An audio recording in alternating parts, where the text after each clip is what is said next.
So yeah, just throw the whole plan away, because that didn't happen.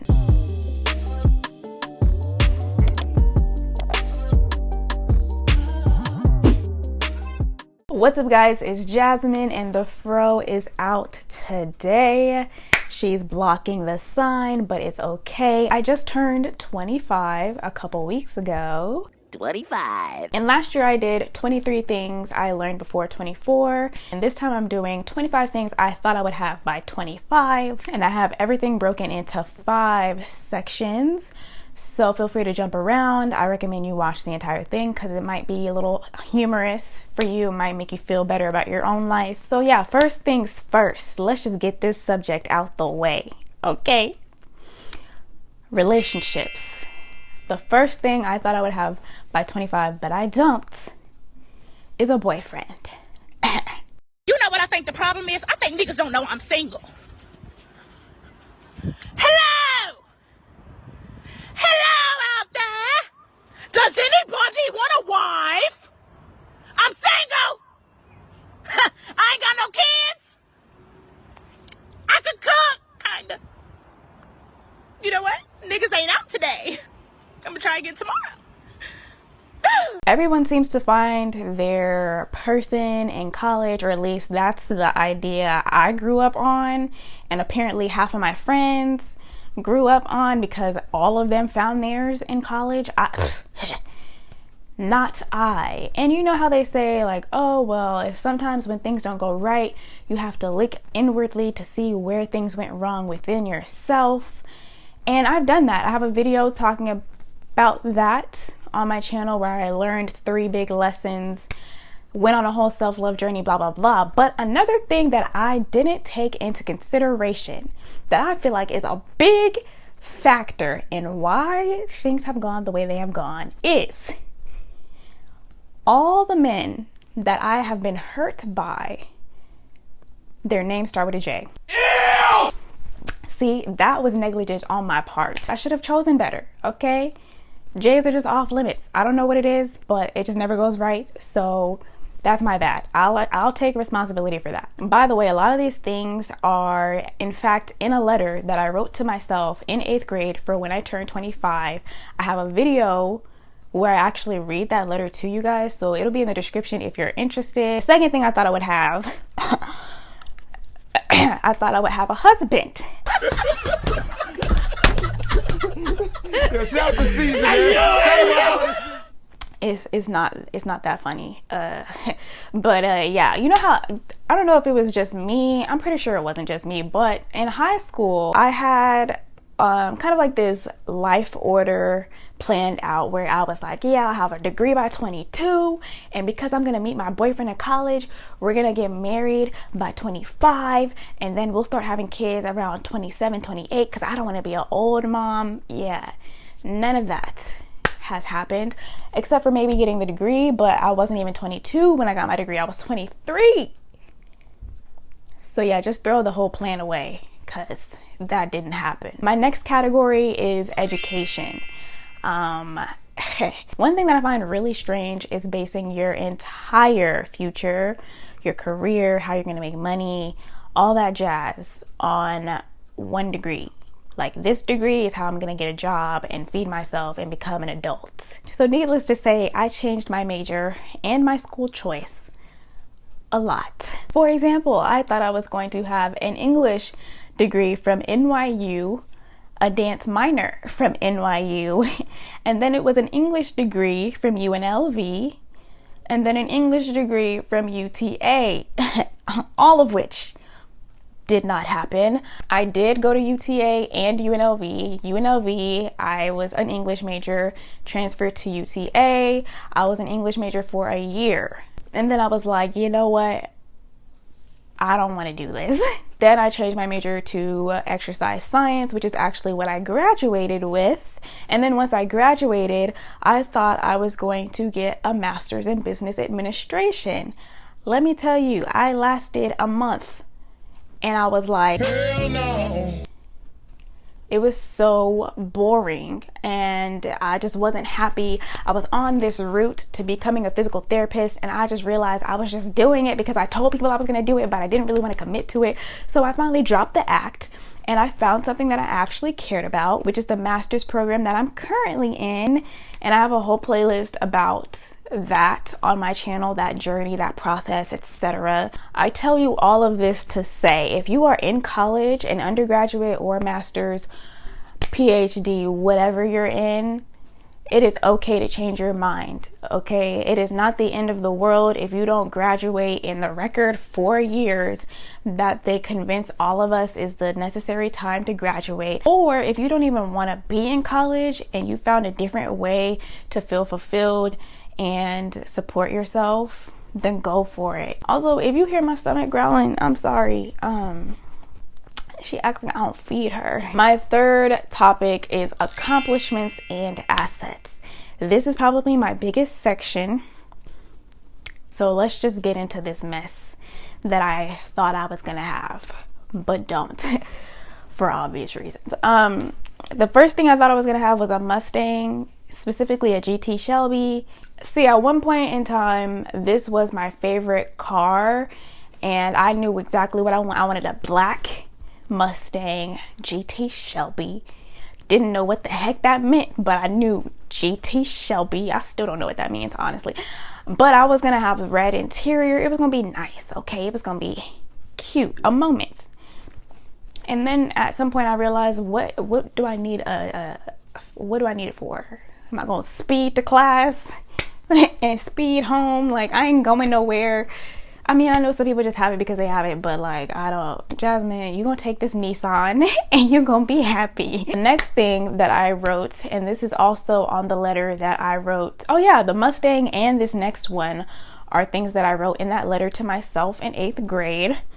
Number 9 is a house or an apartment in LA. Okay, who is in LA, Jasmine, and why? Oh, you know what? The LA part makes sense later, but just being who I am right now today and like the trend of people moving to LA to like have better opportunities and all that, it just makes this seem so corny. But in 8th grade, I wanted to move to LA, but ain't nobody got time to be paying $4 per gallon for some gas. The other day I saw gas, it was $2.92. I was like, dang, ugh. $2.92. Number 10, I thought I was going to have my own dance studio. It'll make sense later, but I had big dreams, okay? Number 11 though, this one is hilarious to me because I thought I was gonna have no debt. In my defense though, I did have a scholarship when I was at UNLV, but then I transferred to UTA. But you know, I could have way more debt, so I'm still fortunate to only have about $50,000 in debt to pay off. So life could be worse. Number 12, this is something that was a goal for me ever since I started YouTube. And if I could find a video clip of me saying this when I first started my channel, I will definitely insert it here. But it's been a long 7 years, so I don't know where to even look to find it.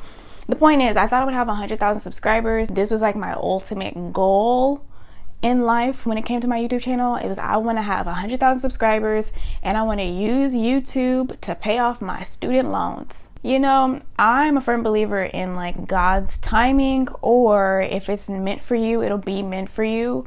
And you can't look at my channel and tell me I don't put in the work, because I have some of the most creative videos I've ever done in my life.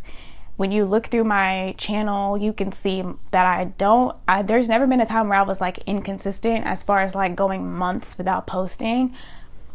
So for me, I feel like it's just God's timing. What God has for me is for me, and this might be for somebody else. What God has for you is going to be for you. Stop looking at what everybody else is getting. Stop looking at what everybody else is doing and thinking that it's not going to happen for you when it's meant to happen for me. And if it's meant to happen for me, it'll happen. Sometimes God has something so completely different for you that you would probably like a lot better. So keep the faith, keep trying. You think I definitely wouldn't be on here for my 7th year in a row if I was here just trying to rack up subscribers, trying to rack up views. At the end of the day, I'm here because I enjoy doing this. And while I do have goals for like having different sources of income and being able to make money off of this hard work that I be doing, it still doesn't, like, at the end of the day, I do this because I love it. Number 13, this one is hilarious because the amount of times I've made a video talking about why I don't like social media, you would think this would not be something on my mind, but there was a point in time where I was like, yeah, I want to have successful social media. And by that, I just meant I want a lot of followers, I want to get a lot of likes, I want to have sponsored posts and all that. Like, I want to be popping on social media. Because when you look from the outside looking in, it looks really cool having like really cool feeds where all your pictures look professionally taken and you just look really good, and you get paid $5,000 just for a post, $100 every time you feature something on your Instagram story. Like, wow, I would love that. But the reality of it is social media was just such a big weight on my mental health, to the point where I found myself deleting my page and coming back to it like every 2 years. Like every 2 years I would delete something, and then the fear of missing out would have me crawl right back to it. Number 14, I thought I would have 3 sources of income. I thought I was gonna have like a regular job. I thought I was gonna have YouTube, and then something else that I'm gonna mention later because it's a part of the list. But yeah, I thought I was gonna have 3 sources by 25, which leads me right into number 15, which is I thought I would have a job. But I am doing a master's degree, and I don't know if y'all have been told this by like your college professors and counselors.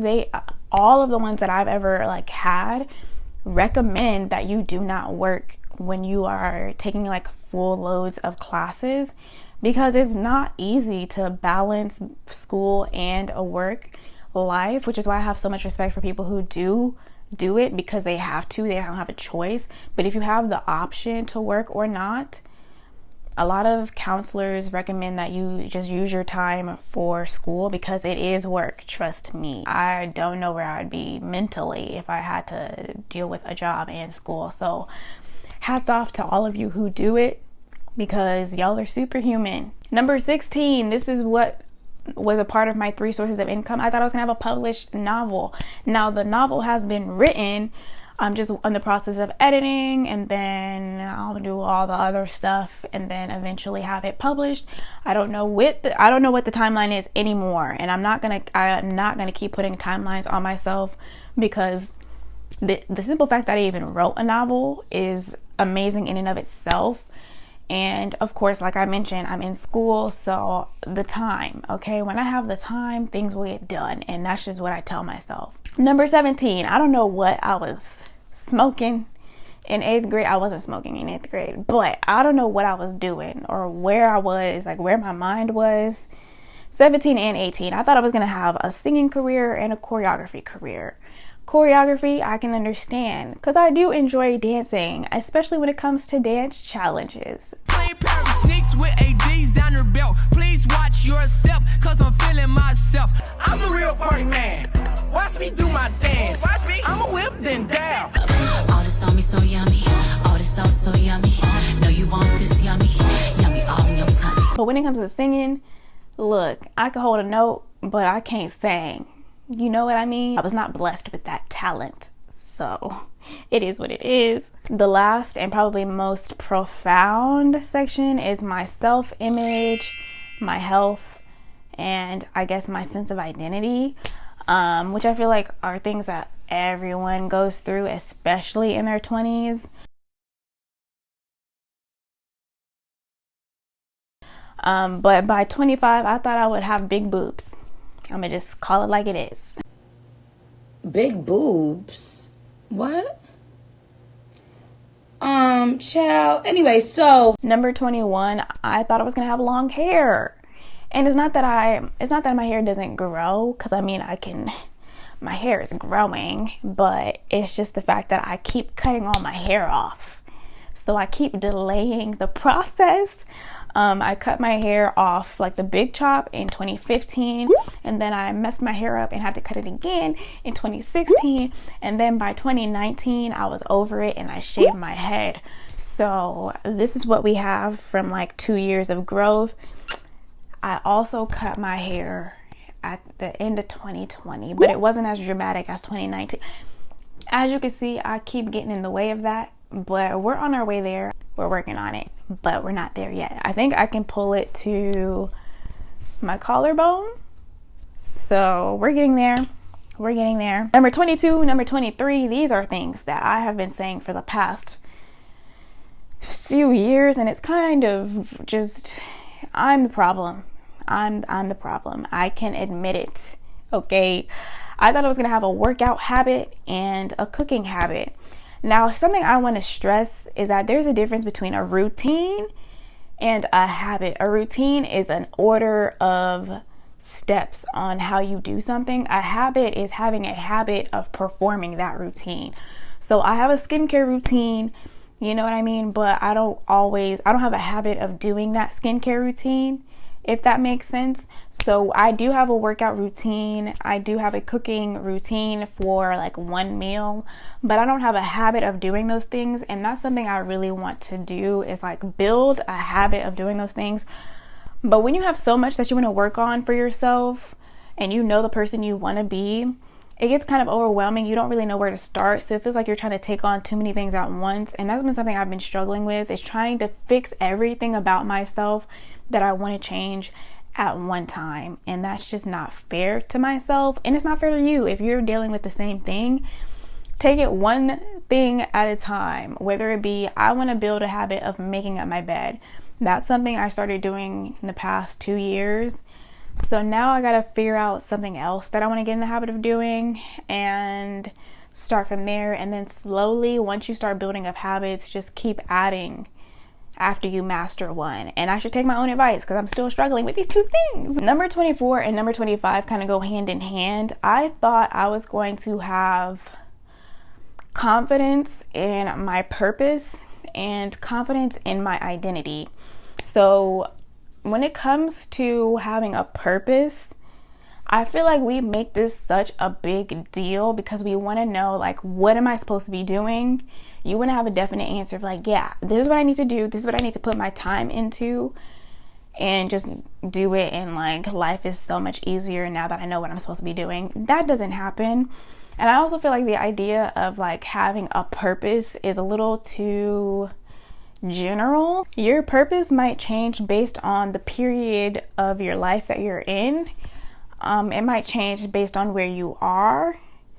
It might change based on where you live. Like, there's so many different factors that go into purpose.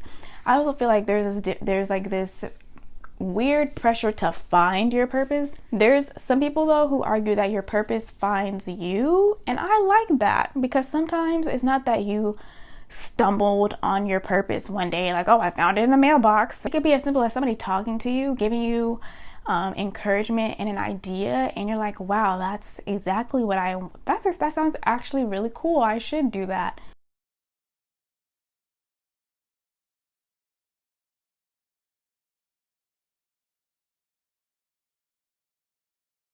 Purpose can be as simple as, today you need to do your homework. It doesn't always have to be like this one big thing that you have to tackle for your entire life. Sometimes it changes, and sometimes you're not meant to find it. It's supposed to come to you. So that's all I have to say about that. And then when it comes to my identity, I feel like I'm always having an identity crisis because we put a lot of stress on, I feel like we put a lot of emphasis on what we're doing and what we're accomplishing, and not just like who we are. And so I think transitioning out of high school, going to college, and then transitioning out of college, that is like the biggest hit to identity, because you're like, dang, I'm not doing these things that I was doing for like 8 years. So what am I supposed to do now? Who am I now? But the truth about that is that we are constantly changing and growing, and that's okay. And to just like embrace who you are today, and don't put too much pressure on yourself to be today who you were supposed to be tomorrow. Because a lot of times what I do is I put a lot of stress on like where I want to be, so much to the point where I don't like who I am today. But I mean, I can only do things one day at a time, right? I can embrace who I am today, set myself up for who I want to be tomorrow, but still acknowledge the good things about myself, do some like retrospection. Is that the word I'm looking for? Introspection, and I don't know, just be. I don't know, we make it so complicated, but I don't know. Those were 25 things I thought I would have by 25, but I don't. I really hope this encouraged you. The point of this video was to just emphasize the point of not restricting yourself to a timeline, because we have so much life to live, and appreciate the journey for what it is. Don't compare yourself to others, and I don't know, just be in the moment a little bit more. Appreciate what you have done, and don't be ashamed if it didn't match the timeline you created for yourself. Leave me some comments down below if you relate to any of these things. Like this video if you enjoyed, subscribe if you weren't already, and I'll see you in my next video.